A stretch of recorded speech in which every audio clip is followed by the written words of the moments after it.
नमस्कार साथियों, आज पुनः फिर से हमारे बीच बसपा विधानसभा अध्यक्ष श्री परमानंद गौतम जी पधारे हैं। हम उनसे आज एक नया विषय पर बात करेंगे, मनवाद व्यवस्था। क्योंकि बसपा में पहले मनवाद व्यवस्था नहीं थी, अब क्या है ये सब हमको बताएंगे। नमस्ते अंकल जी।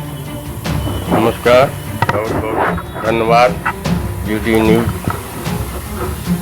सबसे पहले बहुजन समाज पार्टी की तरफ से आपको धन्यवाद देते हैं, जो बहुजन समाज पार्टी के आपने अपने चैनल के माध्यम से तमाम बहुजन समाज के अनुयायियों का हौसला अफजाई के लिए हमें आमंत्रित किए। इसके लिए मैं आपको धन्यवाद देता हूँ। तो साथियों, मनवाद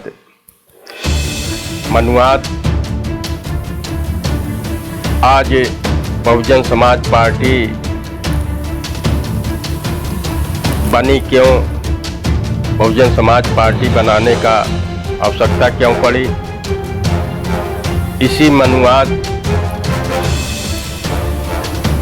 के संबंध में अगर आज बहुजन समाज पार्टी को बराबरी का हक और अधिकार मिलता तो शायद बहुजन समाज पार्टी का बनाने की आवश्यकता न पड़ती।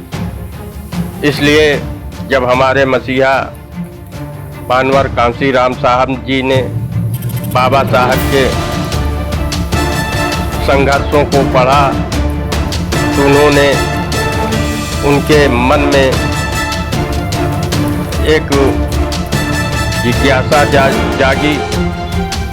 उन्होंने IAS जैसी नौकरी को लात मारकर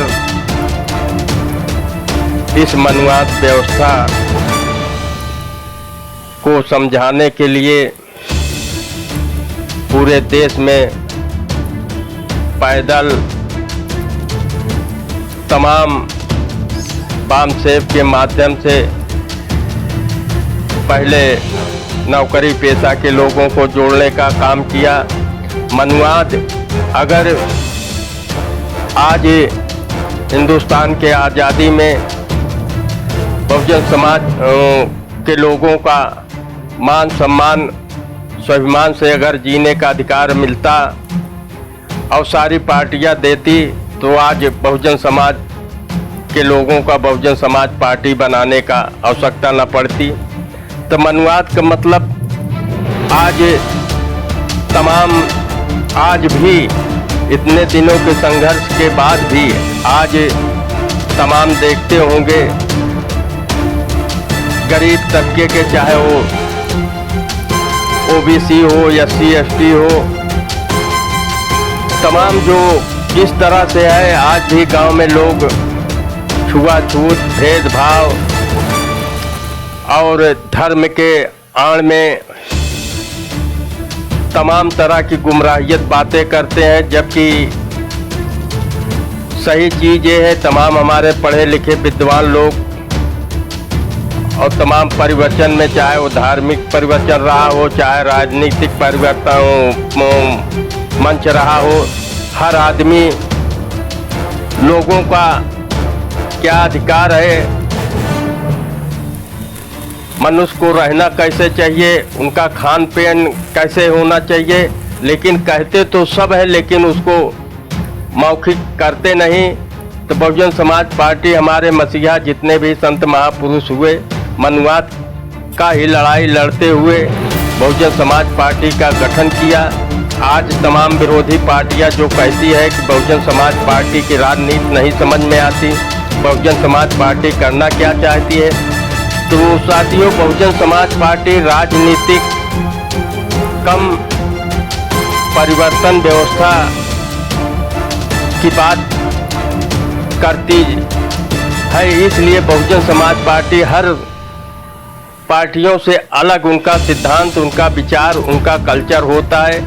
उनका राजनीतिक इसलिए किया जाता है कि इसी राजनीतिक के तहत हम दबे कुचले लोगों का, जो वनवादी व्यवस्था के लोग देश से लेकर प्रदेश में छाए हुए हैं, संविधान बहुत अच्छा बना दिया जाए, लेकिन अगर संविधान का संचालन करने वाला ठीक नहीं है तो हम लोगों का, तमाम गरीब तबके के लोग, चाहे वो जिस जाति समुदाय को हो, उनको अधिकार नहीं मिल सकता। इसी संबंध में बहुजन समाज पार्टी बनी। आज मनुवाद की आपने लोकसभा चुनाव में भी देखा होगा, तमाम मनुवादी व्यवस्था के लोग बहुजन समाज पार्टी के तरह तरह के गुमराहियत करके हम संविधान बचाएंगे, हम संविधान बचाएंगे, हम संविधान की रक्षा करेंगे। कल संसद सत्र सांसदों का प्रथम यानी उनका शपथ ग्रहण था। उसमें अगर अखिलेश यादव और माननीय राहुल गांधी जी संसद में बाबा साहेब का जिक्र नहीं किया, उसी में माननीय चंद्रशेखर आजाद जो पहली बार संसद में जाकर शपथ ग्रहण के बाद जय भीम नमो बुद्धाय करके शपथ लेता है, वही अखिलेश यादव और जय संविधान करके शपथ लेते हैं। वही अखिलेश यादव, राहुल गांधी या अन्य जो भी मनुवादी व्यवस्था के लोग संसद में बैठे हैं, गांव में तमाम लोगों के बीच में तो अपनी बात अच्छे ढंग से सफाई देंगे कि हम आपके बहुत बड़े हितैषी हैं, हम संविधान के बहुत बड़े हितैषी हैं, लेकिन जहां से हम लोगों का हक और अधिकार मिलता है वहां हम लोगों की बात और बाबा साहब संविधान की बात नहीं करते। साथियों, अगर बाबा साहब ने ना होते तो आज चाहे माननीय अखिलेश हो या माननीय मोदी जी हो, आज जो भी कानून चल रहा है, जो भी उस कुर्सी पे बैठा है, आज बाबा साहब की देन है। आज उन्हीं, चूँकि बाबा साहब को इस कैटेगरी में बांट कर वही मनुवाद, हमने कहा ना मनुवाद, यानी इस कैटेगरी से उनको अगर वही दूसरे जात से ताल्लुक रखते होते तो उनकी पूजा करते जिस तरह से हम लोग करते हैं। लेकिन जब वोट आता है तो उन्हीं बाबा साहब का नाम लेकर के हमारे बहुजन समाज के अनुयायियों के बीच में जाकर तरह तरह के गुमराहियत बातें करके और हम लोगों का वोट तो ले लेते हैं, लेकिन जहां से हम लोगों का अधिकार मिलना चाहिए, जहां से हम लोगों का भाईचारा, शिक्षा, तमाम चीज़ की व्यवस्था होनी चाहिए, वहां पर हम लोगों की आवाज़ नहीं करते। तो ये मनुवादी व्यवस्था के लोग, उनके यही है मनुवाद, उनकी सोच, उनकी विचारधारा एक उच्च स्तरीय तरह से है, जिसमें कि हम तमाम गरीब तबके, किसान, मजदूर के लोगों की आवाज़ को नहीं उठाते। वोट के समय में ज़रूर हमारी बात करते हैं, लेकिन जहाँ से हमें अधिकार मिलना चाहिए वहाँ पर मनुवादी व्यवस्था के हिसाब से वो अपना काम करते हैं। साथियों, अंकल जी हमको एक बताइए, चंद्रशेखर आजाद, भीम आर्मी एक पार्टी बनाया, तो हमारा कहने का मतलब है कि क्यों बसपा में उसको देखा नहीं मिला? देखिए, चंद्रशेखर आजाद, बहुजन समाज जितने भी, वो चाहे चंद्रशेखर आजाद रहे हो या इसके पहले तमाम मेषराम थे, तमाम दलित नेता थे और आज भी है, अलग अलग तरह से संगठन बनाकर, अलग अलग तरह से पार्टियां बनाकर अपना काम कर रही है। तो इसलिए बहुजन समाज पार्टी, हमने कहा नहीं कि मनुवादी, यानी बहुजन समाज पार्टी मनुवादी व्यवस्था से हट करके भाईचारा, समता मूलक समाज को स्थापित करना चाहती है। और इसी में से तमाम गंदी मानसिकता के लोग, चाहे वो मनुवादी व्यवस्था के लोग, उनकी सोच है कि अगर बहुजन समाज पार्टी इस समता मूलक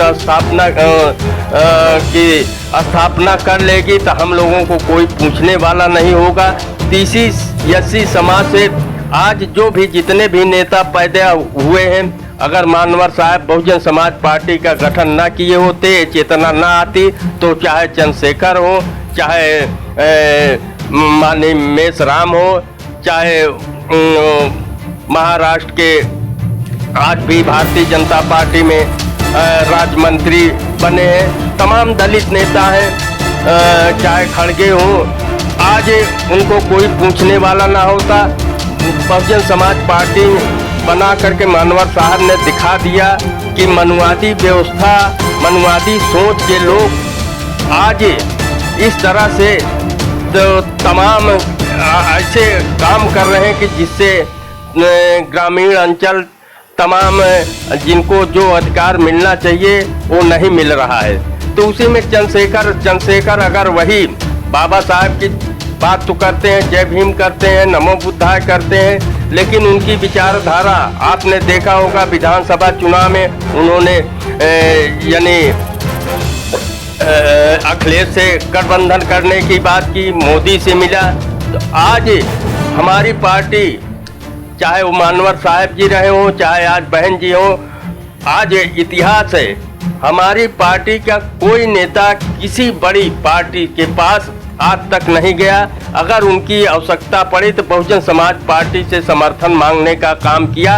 और बहुजन समाज पार्टी जब अपने बहुजन समाज के लोगों का जब भी भला देखा, जब भी मौका देखा, तो उन्होंने तमाम सांप्रदायिक पार्टियों से हाथ मिला करके अपने स्तर से सरकार बनाने का काम किया।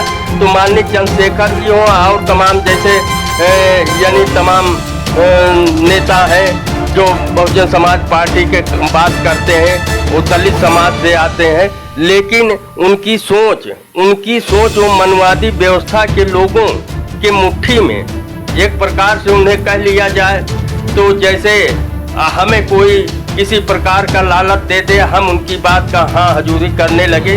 तो ऐसे लोग हैं, इस तरह से बहुजन समाज पार्टी ऐसे लोगों को अपने दल में नहीं मिलाना चाहती। हाँ, वो बहुजन समाज पार्टी के जिस तरह से जय भीम बाबा साहब की बात करते हैं, उस तरह वो अपनी सोच बदल करके समता मूलक समाज की स्थापना करने का काम करें। बहुजन समाज पार्टी जिस तरह से काम करती है, भाईचारा पैदा करती है। सरकार 4 बार देखा है, उत्तर प्रदेश में बहन जी ने सरकार चलाकर दिखा दिया, चाहे वो राजा रहा हो, चाहे वो बहुत बड़ा माफिया रहा हो।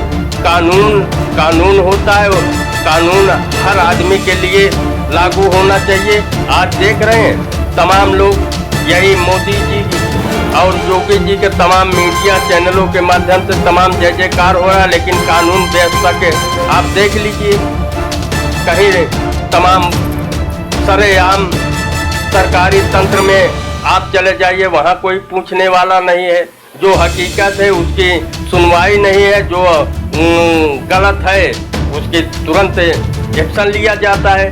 तो यही है तमाम मनुवादी व्यवस्था के लोग, उनकी सोच ठीक न होने के कारण उनको खलता है कि अगर बहुजन समाज पार्टी पुनः सत्ता में आएगी, अपनी व्यवस्था समता मूलक काम कर देगी, तो हमारी कोई दाल नहीं गलेगी। यही है मनुवादी व्यवस्था और बहुजन समाज पार्टी की विचारधारा का, मनुवादी व्यवस्था और अंबेडकर वादी व्यवस्था, यही अंतर है। अच्छा अंकल जी बताइए कि अभी योगी जी मोदी जी हो, वो तो बता दें हमें जीरो टॉयलेट पे काम करता हूँ, लेकिन आपको दिखाई देता है जीरो टॉयलेट पे काम। देखिए जीरो भाई वो कहने को तो बहुत कुछ कहते हैं। हाँ, इसके पहले जब चुनाव आया था, जब चुनाव शुरू नहीं हुआ था, लोग बहुजन समाज पार्टी सारा channel Bahujan Samaj party India तमाम पार्टियों का जोर शोर से हल्ला चलाया। उसके बाद जब यानी इलेक्शन शुरू हो गया तो कोई ऐसा चैनल नहीं था कि जिस तरह आज चंद्रशेखर मात्र सांसद बने हैं। तमाम टीवी चैनल में दिखाया जा रहा है कि अरे दलितों का अब इधर जाएंगे कि उधर जाएंगे, यानी एक तरह से उनका फाट करने का, यानी उनका मनोबल तोड़ने का काम कर रहे हैं। तो आज मीडिया, चाहे इलेक्ट्रॉनिक मीडिया हो चाहे जो मीडिया हो, आज जिस तरह से माननीय मोदी जी जब से प्रधानमंत्री बने, इस तरह तो मैं कभी देखा नहीं कि एक तरफा मीडिया, यानी मीडिया एक स्वतंत्र एजेंसी है जिसको कि सही चीज़ को वो जनता के बीच में उजागर करना। लेकिन बड़े अफसोस की बात कहना पड़ रहा है कि जो सही चीज़ है उसको तोड़ मरोड़ कर नहीं दिखाया जाता है, जो गलत है उसी को हाईलाइट किया जाता है। तो आज बहुजन समाज पार्टी यानी एक भी सीट नहीं पाए तो उसको रोज हर पेपर हर चैनल बोल रहा है। लेकिन जब चुनाव चल रहा था तो सिर्फ इंडिया और एनडीए की चर्चा होती थी, बसपा की नहीं चर्चा। यही अगर वो बसपा जबकि कभी कभी दिखाता था कि त्रिकोणीय लड़ाई, उसी तरह से अगर आज मीडिया बसपा की बात करती तो ऐसा नहीं है कि बहुजन समाज पार्टी उत्तर प्रदेश में दूसरे नंबर की पार्टी उभर के